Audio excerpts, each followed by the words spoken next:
This program is brought to you by Emory University.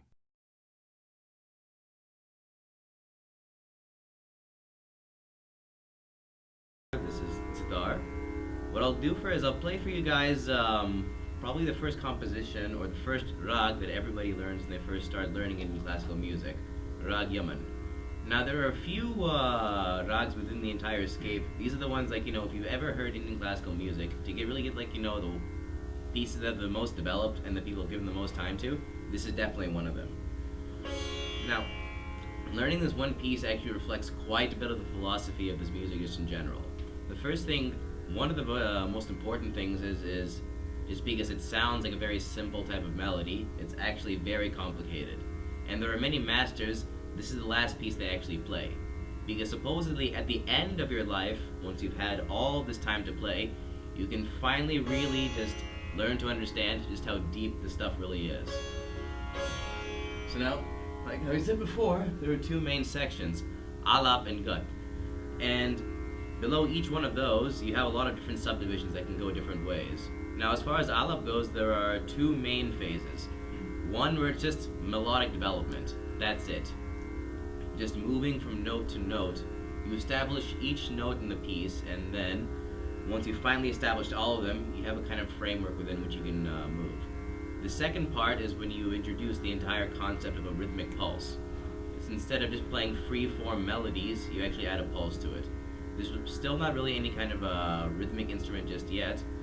That's the second section, the gut, which is actually when you add the tabla onto it.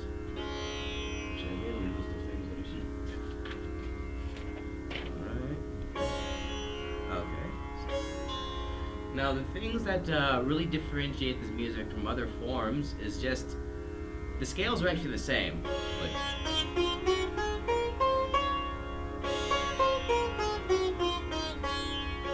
But the way in which this scale is presented and handled is very, very different. In this type of tradition, if you practice, like I said, let's say, for 10 hours a day, 6 hours out of that is going to go just to playing, basic warm-up exercises, like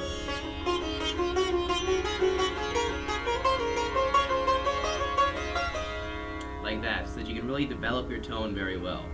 But it's the best of the best as far as these things go, practice for hours and hours, just on those very basic ideas. Now, another distinguishing factor about this was actually one of the things that brought a lot of the jazz musicians over, like back in the 40s and 50s, is the entire idea of improvisation. This is a very, very, very improvisational style of music. In a classical concert played by a master like that, out of an hour and a half long concert, maybe 10 to 15 minutes at most will be pre-composed. The rest will all be improvisations on themes and things like that. Now, another thing that people find that's very different about this type of music as well is that there are no harmonies really to speak of. I mean, you have this one kind of major chord that really brings all of your melodies back down to the tonic note, but it doesn't really function harmonically. It's just kind of there as a background type of, rhythmic device to keep this music moving forward. Now, like how Dr. Everett had talked about before with the Wagner, was it 4 symphonies? 4 operas? The 4 operas, I'm sorry. You need a lot of physical stamina to get through those 4 operas. In the same way as well, it takes a great deal of stamina to be able to play this type of music. I mean, the best are expected to sit like this for at least 4 or 5 hours for a concert that might take just as long. Now, once you get past a certain point, the skill of the performer starts to become very, very important, because it's said that the better you are, the more subtlety and nuance you can add to each one of these pieces. Now, I could play the same notes as Nikhil Banerjee, but obviously the difference in our skills is what really brings out the color of the music. Now, probably the last thing that's worth mentioning before I actually start playing as well, how to label all of these things in the context of Indian classical music.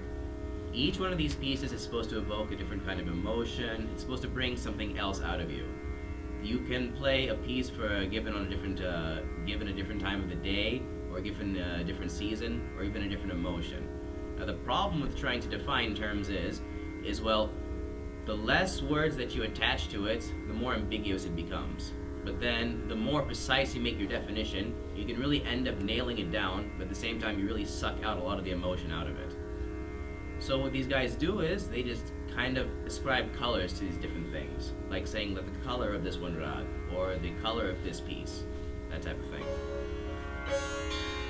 So I'll play a short alap to show you all how this entire thing works.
For that one short phrase, you start with only 2 notes. These 2. And as you expand out, down the neck and up, when you add more notes, it gives you more notes that you have to work with when you construct your phrases. So when you first start using these 2 notes,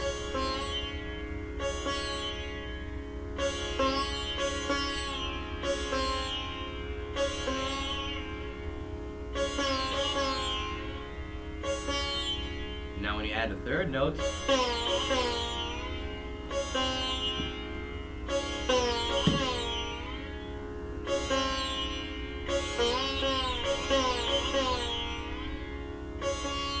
all of a sudden the possibilities go from just to something like,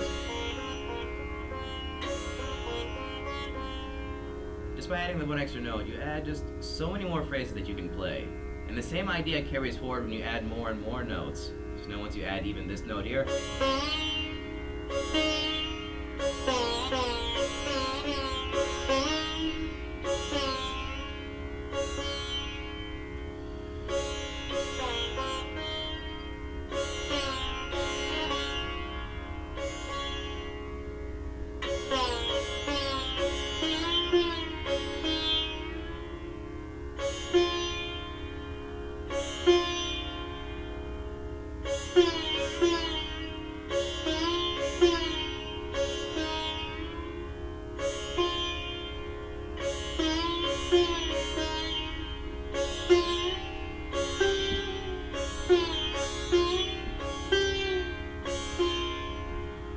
every rag is also going to have like a prime note of importance that it's going to gravitate around. This particular rag's prime note is this note here.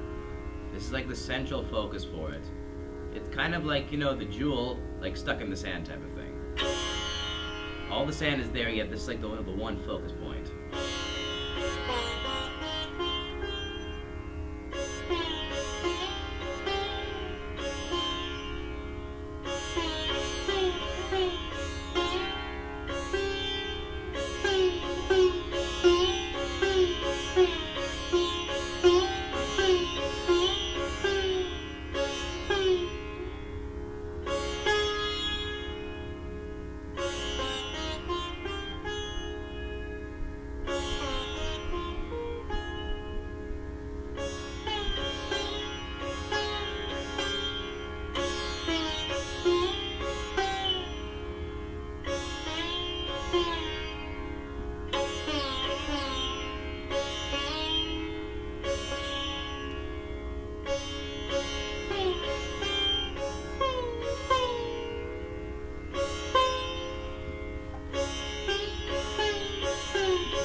finally start from the lower tonic note and finally move all the way up, once you come here, you've utilized all the notes in the octave. So now, you have a much wider melodic scape upon which you can go.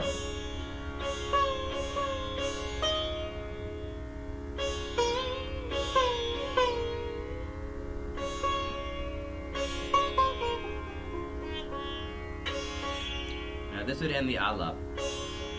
Then after this, you can move into the jor phase.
Obviously, you can make this go on for as long as you want to. That's kind of the general concept.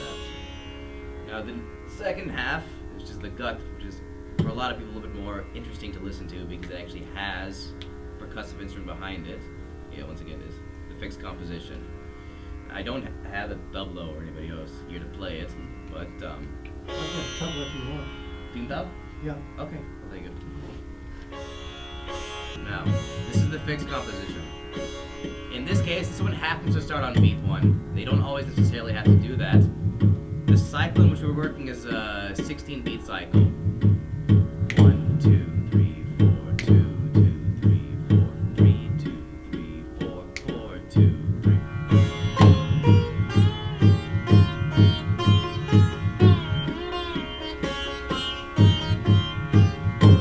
I'll do this.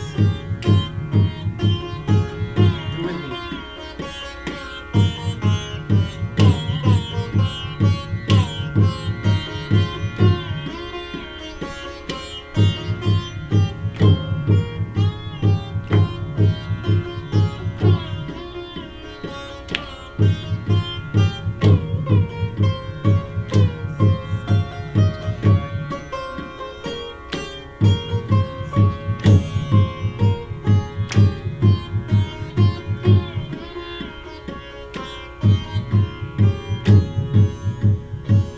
This is all the fixed part. Now we'll actually move into the improvised parts. You'll see that a lot of them actually come back to beat 1. So see if you can catch them. People in the audience clap during the performance. It helps the performers stay with it. So everybody in the audience is doing this.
Might as well cut it off here. This is the challenge.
This is technically how it is.